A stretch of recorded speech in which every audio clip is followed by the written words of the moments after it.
Aujourd'hui, je vais vous présenter un couteau de la marque Gerber, le Gerber Mini Covert Fast de couleur noire avec une lame à serration. Donc pour commencer, on va faire des caractéristiques. On est sur une longueur totale de 16,9 cm pour une longueur de lame de 7,6 cm pour une longueur de manche de 9,3 cm. On est sur un poids de 100 grammes. Donc on est sur un couteau pliant avec un système d'ouverture FAST. Donc le système d'ouverture FAST Technologies, ce qu'ils appellent, c'est un système d'ouverture qui est assisté par un ressort. Donc ça va faciliter et accélérer l'ouverture du couteau. Là, il y a une bonne ouverture assez rapide. On est ici sur un liner lock. Donc on peut sécuriser ici. Donc pour refermer, je suis obligé d'activer le liner lock. Ici on voit le point rouge. Donc on peut désengager la lame. Et ici, donc je referme le bouton à glissière, donc le liner lock, et je ne peux pas désengager la lame. Donc on est pour le manche sur un G10 donné par Gerber, mais je pense plutôt qu'on est sur des plaquettes en nylon renforcé. Donc sur ces plaquettes, on va retrouver ici une surface rugueuse, avec des cannelures qui vont améliorer l'adhérence, et on va avoir une adhérence supplémentaire. Donc les plaquettes sont vissées sur des platines, on va retrouver ici un passant pour mettre une dragonne. Les platines ici sont en acier inoxydable, on va retrouver sur le dessus donc marqué Gerber. Donc on n'est pas sur un manche qui est vide. Ici ils ont rajouté ici un petit cover. Donc pour renforcer peut-être les platines. Ici dessous ici pour l'index et ici pour le pouce, on va retrouver un grip pour améliorer l'adhérence. Donc ici le petit poussoir pour le pouce. Donc je vais le mettre. Encore le système assisté, donc il marche quand même assez bien. Donc au niveau de la lame, pour l'acier, on est sur un acier chinois donc de 7 serres à 17 et mauvais. Acier de base chinois mais qui s'entretient assez facilement, on peut l'affûter rapidement sur le terrain.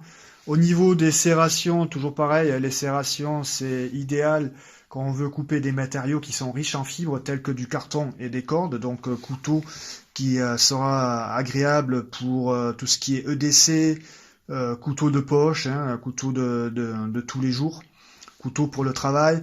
Au niveau de la lame, on est sur une pointe donc qui est acérée. Ici, sur le dos de la lame, on peut y mettre le pouce pour venir travailler peut-être sur du travail de précision. On va retrouver ici, je vais essayer de rapprocher pour voir, je vais essayer de focaliser, une sorte de double tranchant. Donc ce qui va accentuer toujours un pouvoir de pénétration de la lame.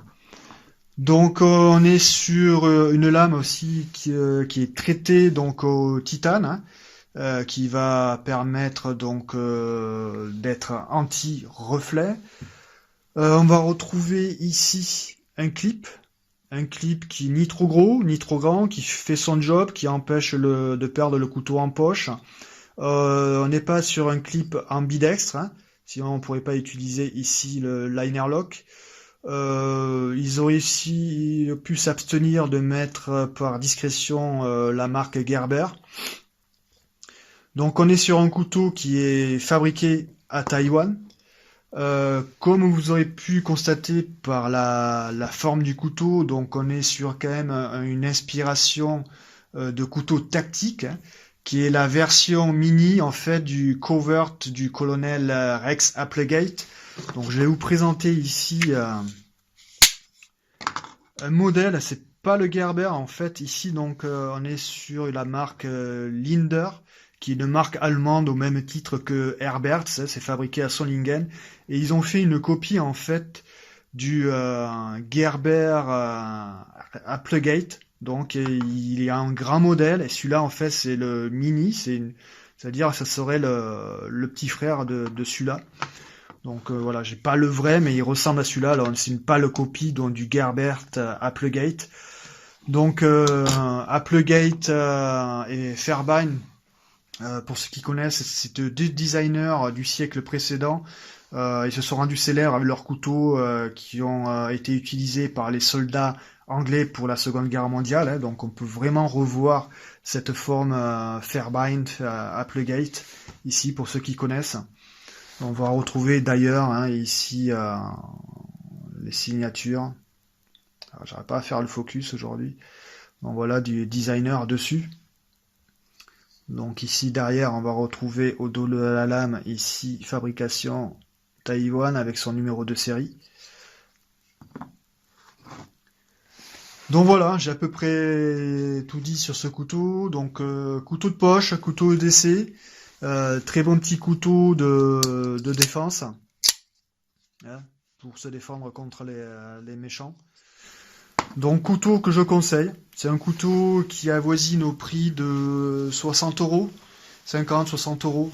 Vous allez trouver là dans ces premiers prix, et toujours ça dépend du site marchand ou en magasin, hein, les prix peuvent varier de 10 à 20 euros. Donc voilà, je vous conseille, super petit couteau, si vous cherchez un petit couteau d'essai, un petit couteau de tous les jours pour travailler, malgré sa forme, qui fait une forme quand même qui est assez agressive, mais qui peut convenir à tout le monde. Moi j'aime bien son petit système assisté, hein. Bon, bien sûr, hein, il n'y a pas que Gerber qui le fait, mais voilà, ça, on est presque comme sur un petit automatique. Voilà, c'est assez sympa, quoi. Bon, sur ce, je vous laisse, et à très bientôt.